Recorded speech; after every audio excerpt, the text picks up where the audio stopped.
Tras 2 semanas del primer caso de tosferina en el Ecuador en 2025, hasta el momento se han registrado más de 300 casos con 11 fallecimientos, especialmente por el nivel de complejidad que se da en preescolares. Sobre esta situación, nosotros hemos preparado una nota también especial para conocer el pronunciamiento de algunos especialistas, en este caso de un epidemiólogo, también de docentes y de un representante del sistema educativo para conocer la realidad de esta emergencia sanitaria en los diferentes planteles escolares a nivel nacional. En este momento vamos a escuchar el pronunciamiento del doctor epidemiólogo Alberto Narváez para conocer los síntomas y demás curiosidades sobre la tosferina. La tosferina es producida por bacterias, una bacteria que es la Bordetella pertussis. El problema que tenemos con esta es que tiene un periodo de incubación, si bien corto, una semana, tiene una semana más de síntomas gripales tipo rinorrea y comienza tos. Después viene unas 2 semanas, de 1 a 2 semanas de tos paroxística, que la gente tose hasta ya no a ponerse los labios y los dedos amarillos, y terminan siempre, y eso es importante decirle a la población, que terminan con este sonido. No es solo de la tosferina esto, pero la mayor parte de casos de esto, y digo eso porque la gente cuando tenga síntomas de tos paroxística intensa, persistente, además sin fiebre, porque la tosferina casi no da fiebre, y terminan con este sonido, ¿no? Esa es sospecha de tosferina, alta sospecha, entonces ahí tienen que ir a buscar ayuda inmediatamente. El problema de la tosferina es que también puede matar, porque algunos casos pueden terminar en complicaciones como neumonía. Y el otro problema es que aunque no se mueran, se quedan con secuelas, sobre todo a nivel de bronquios. Hay una que se llama cilio de cilio muerto, porque los pelitos que sacan la flema se paralizan, se mueren y no sacan la flema, y eso hace que se enfermen cada rato de infecciones respiratorias los que han sufrido eso. Entonces la tosferina se transmite por vía respiratoria, es una enfermedad inmunoprevenible. El problema es que la vacuna no es muy eficaz, por eso hay que vacunar a los 2 meses, a los 4 meses, a los 6 meses, al año y medio, a los 4 a 6 años y en la adolescencia. Y también hay que vacunarles a las embarazadas en los últimos meses, 6 a 8 meses, para que le transfieran inmunidad a los niños, porque los niños pueden enfermarse antes de ser vacunados. Y eso también se recomienda, donde hay niños menores de 1 año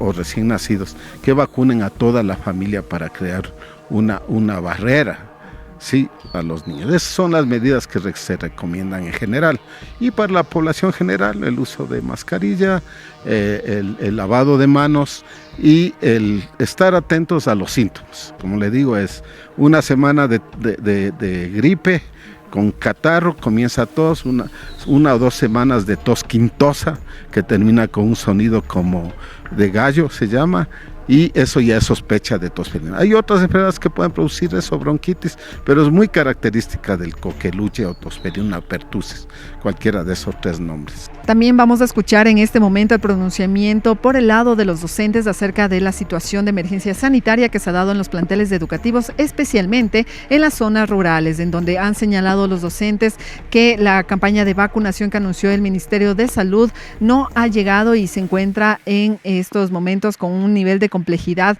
por las vacunas que necesitan los alumnos que viven y que estudian dentro de estos centros educativos rurales. Son medidas paliativas, no se orientan a la resolución del problema que origina la emergencia sanitaria, porque tendríamos que analizar las condiciones de vida que viven las comunidades afectadas. En Taisha, especialmente la nacionalidad Shuar y Achuar, ¿no es cierto? Las condiciones de vida, se está manifestando que la hipótesis de que son por contaminación del agua. Entonces tendríamos que ver cuáles son las condiciones de servicios básicos que están enfrentando las comunidades. En las ciudades es muy fácil señalar, digamos, lávese las manos, póngase mascarilla. ¿Cómo se van a lavar las manos con agua contaminada? Si usted no tiene agua potable y la única forma de acceso al agua es agua de lluvia o agua de ríos contaminados, ¿cómo se puede garantizar que se cumpla esta medida orientada a la no expansión de esta pandemia? En En este caso, ¿qué otras medidas tal vez se podrían adoptar o adaptar a la situación o el contexto de las comunidades indígenas? Se debería tener políticas públicas orientadas a garantizar los derechos colectivos de los pueblos indígenas, ¿no es cierto? El derecho a la salud, el derecho a la educación, el derecho a contar con los servicios básicos que garanticen el bienestar de la población. Ya están las normativas determinadas, los lineamientos y se está trabajando en ese sentido de dar lo que es el caso adecuado del uso de las mascarillas y también recomendar a los padres de familias en el tema de la tosferina, en el tema de fiebre, alguna situación de complejidad que el niño tenga o el estudiante tenga, puedan también tener su disponibilidad de llevar a su centro y de igual manera también en atenciones particulares en este momento que casi los subcentros están rebotados, entonces no hay digamos turnos disponibles, entonces pero ya los padres de familia, aunque un poco digamos gastados o de pronto también con el tema del inicio de clases, pero sin embargo creo que hay padres de familias que están bastante preocupados por ese sentido también, en la parte económica, usted sabe muy bien cómo está la situación en la actualidad, entonces se ha sumado esta necesidad o esta urgencia en salud, una preocupación también como para los maestros, para poder en tener cuidado. Entonces, en todo caso, el sistema de salud y el sistema educativo necesita mayor atención en lo que respecta a los aportes que, digamos, a los acompañamientos que se le haga a los estudiantes, ¿no? En el tema de las vacunas, por ejemplo, han llegado hasta la costa. ¿Cómo está la situación de esta campaña de vacunación? Como es el inicio de lo que es, como estábamos en vacaciones, no he tenido conocimiento en el tema de las vacunaciones, pero entiendo que en este proceso que ya inicia el año lectivo, se coordinará con los subcentros correspondientes de cada institución y se podrá brindar lo que es la asistencia necesaria. El tema del uso de mascarilla y también estas otras medidas como el lavado de manos, ¿serán suficientes para poder contener la tosferina, que es la que está principal o digamos que tiene mayor presencia, por ejemplo, en la provincia de Guayas? Yo creo que son recomendaciones o lineamientos que dan atención o dan paliativamente algo, pero de igual manera hay que tomar mucha precaución, teniendo en consideración que también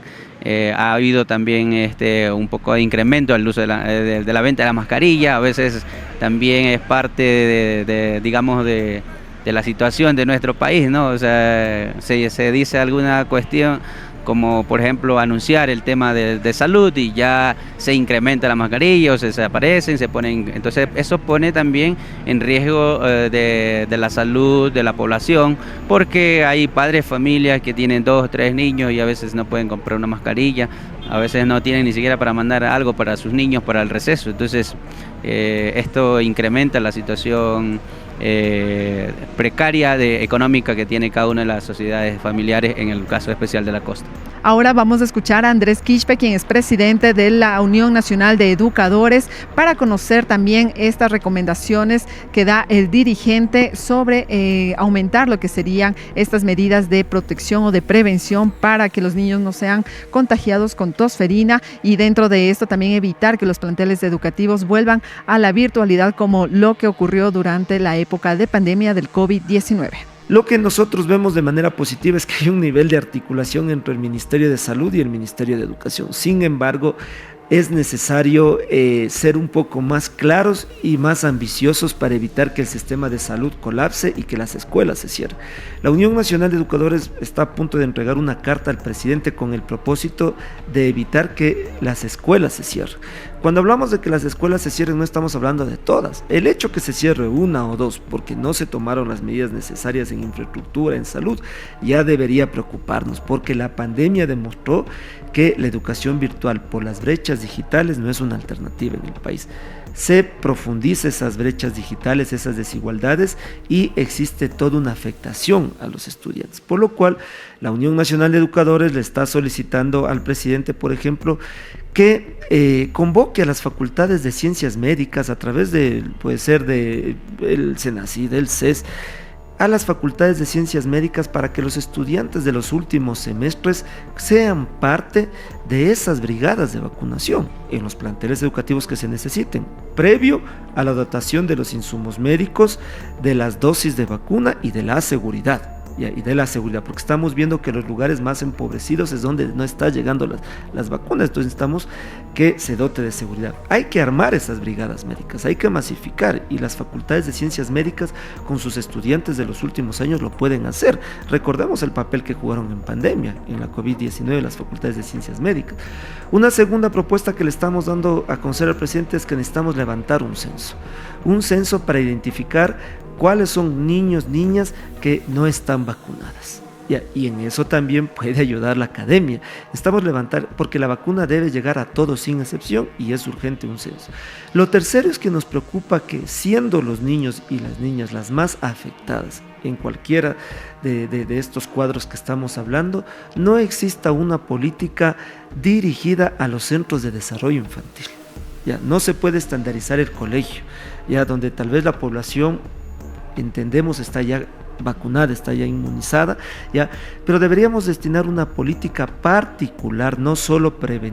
reactiva, sino preventiva, a los centros de desarrollo infantil, porque estamos hablando que los niños y niñas son los más propensos en el caso